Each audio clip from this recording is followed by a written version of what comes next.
স্বামীজির কাছে এক যুবক এসে বললেন, স্বামীজি, আমি অনেক দলে মিশেছি, কিন্তু সত্য যে কি সে আজও ঠিক করতে পারলাম না। আমি প্রতিদিন দরজা বন্ধ করে ধ্যানে বসি ও চোখ বন্ধ করে থাকি, কিন্তু তবুও শান্তি পাই না কেন? স্বামীজি বললেন, শান্তি যদি চাও ঠিক এর বিপরীতটা করতে হবে। দরজা খোলা রাখতে হবে আর চোখ মেলে চারিদিকে তাকাতে হবে। তোমার আশেপাশে কত লোক তোমার সাহায্যের প্রত্যাশায় রয়েছে, তাদের সাহায্য করো। ক্ষুধার্তকে অন্ন দাও, তৃষ্ণার্তকে জল দাও, যথাসাধ্য পরের উপকার করো, তাতেই মনের শান্তি হবে। স্বামীজির ইচ্ছা, অতীতে বুদ্ধের অনুগামীরা যেমন বুদ্ধের বাণী দূর দূরান্তরে ছড়িয়ে দিয়েছিল, ঠাকুর শ্রী রামকৃষ্ণের অনুগামীরাও তেমনি শ্রী রামকৃষ্ণের বাণী পৃথিবীর যে কোনো প্রান্তে বহন করে নিয়ে যাওয়ার জন্য প্রস্তুত থাকবে। এই ব্রতের সূচনা হিসাবে স্বামীজি তাঁর দুজন সন্ন্যাসী শিষ্যকে পূর্ববঙ্গে প্রচারে পাঠাতে চাইলেন। স্বামীজির আদেশ শুনে দুজনের মধ্যে একজন বললেন, স্বামীজি, আমি কি প্রচার করব? আমি তো কিছুই জানি না।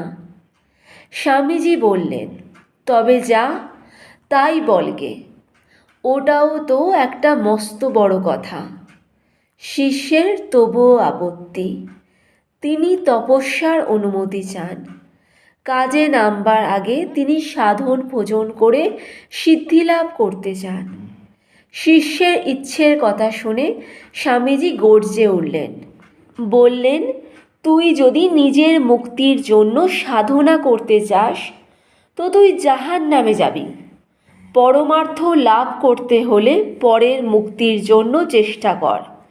নিজের মুক্তির ইচ্ছা জলাঞ্জলি দে, এই হলো সর্বশ্রেষ্ঠ সাধনা।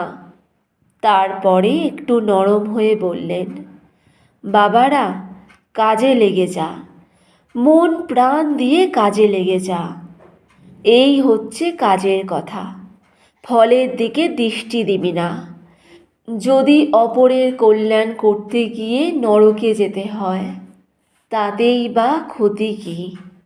স্বার্থপরতা নিয়ে নিজের স্বর্গলাভ করার চেয়ে তা ঢের ভালো। বলরাম বসুর বাড়িতে স্বামীজি একদিন তন্ময় হয়ে বেদ ব্যাখ্যা করছেন।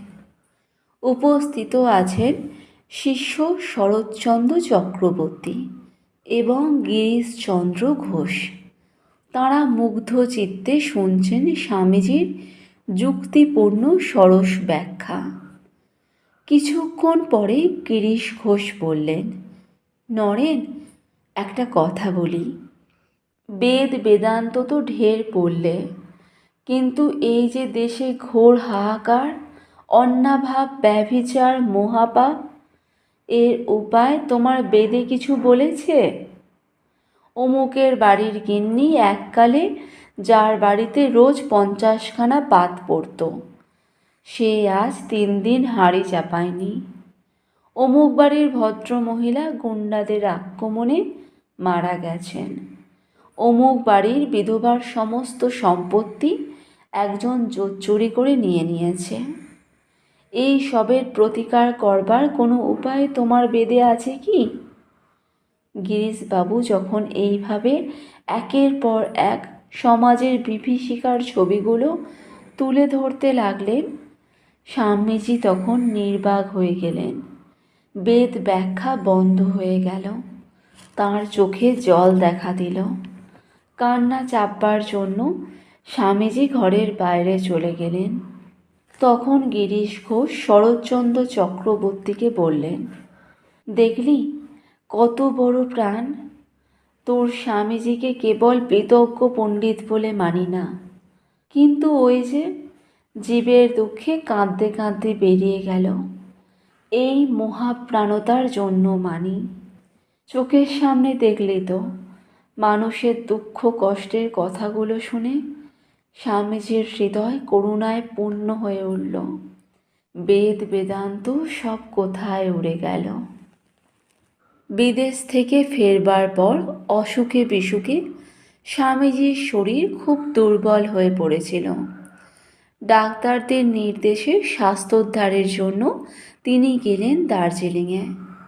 দার্জিলিংয়ে কিছুদিন থাকার পর স্বামীজি খবর পেলেন কলকাতায় প্লেগ দেখা দিয়েছে।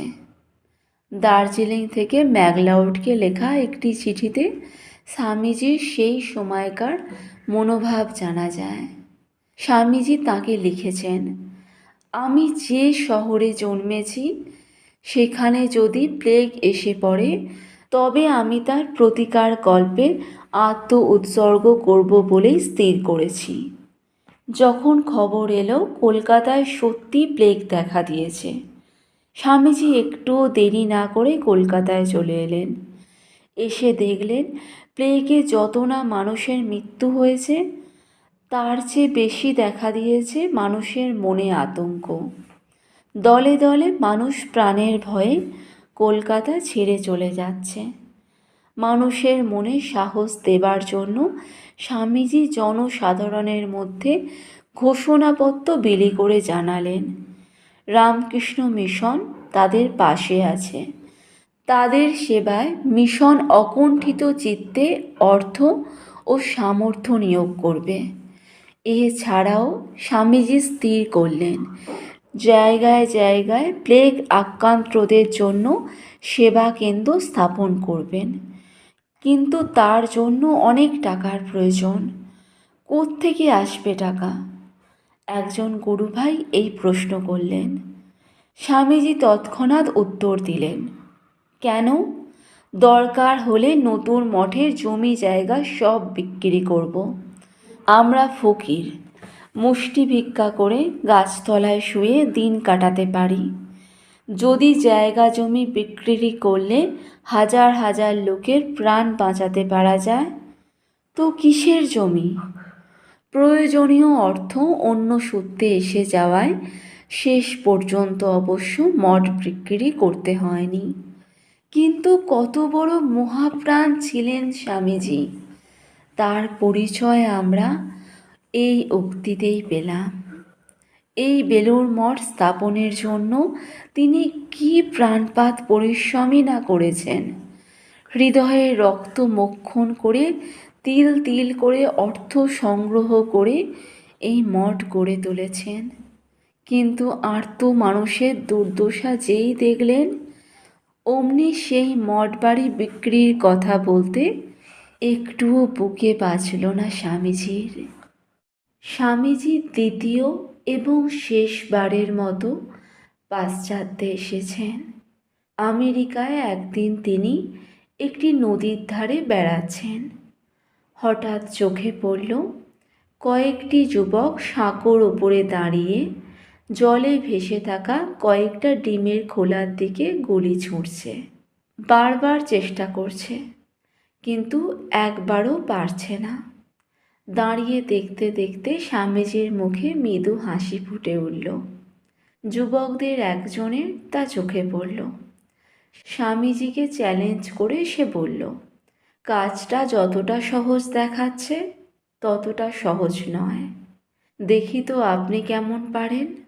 স্বামীজি দ্বিরুক্তি না করে তাদের কাছ থেকে একটা বন্দুক নিলেন। তারপর পরপর 12টি খোলা গুলিবিদ্ধ করলেন। যুবকেরা অবাক হয়ে গেলেন।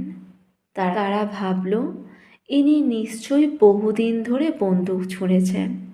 স্বামীজি তাদের বললেন, তিনি এর আগে কখনোই বন্দুকে হাত দেননি। তিনি যে লক্ষ্যভেদ করতে পারলেন তার রহস্য হচ্ছে মনোসংযম।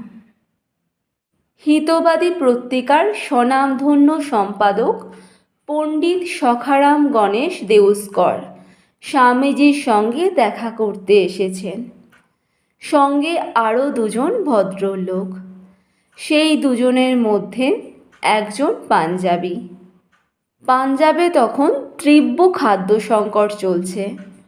আগন্তুকদের মধ্যে একজন পাঞ্জাবি আছেন জেনে স্বামীজি তাদের সঙ্গে ওই প্রদেশের অন্ন সমস্যা এবং আনুষাঙ্গিক অন্যান্য সমস্যা নিয়েই শুধু আলোচনা করলেন, অন্য কোনো প্রসঙ্গে গেলেন না। বিদায় নেয়ার সময় পাঞ্জাবি ভদ্রলোক স্বামীজিকে বললেন, মহাশয়, আমরা খুব আশা করে এসেছিলাম যে আপনার কাছ থেকে ধর্মের নানা উপদেশ শুনব, কিন্তু দুর্ভাগ্যবশত আমাদের আলোচনা সাধারণ বিষয়ের দিকেই চলে গেল। দিনটাই বৃথা গেল। স্বামীজির মুখ তৎক্ষণাৎ গম্ভীর হয়ে উঠল। তিনি বললেন, যে পর্যন্ত আমার দেশের একটা কুকুরও অভুক্ত থাকবে সে পর্যন্ত আমার ধর্ম হবে তাকে খাওয়ানো ও তার যত্ন করা। তাছাড়া আর সব কিছুই হয় ধর্মধ্বজিতা, নয়তো অধর্ম। আগন্তুক তিনজনই স্বামীজির এই কথা শুনে বিস্ময়ে হতবাক হয়ে গেলেন। স্বামীজির শরীর ত্যাগের পর দেউস্কর বলেছিলেন, স্বামীজির এই কথাগুলো তাঁর অন্তরে চিরকাল জ্বলন্ত অক্ষরে মুদ্রিত হয়ে গেছিল। সেই প্রথম তিনি উপলব্ধি করতে পেরেছিলেন প্রকৃত স্বদেশপ্রেম কী।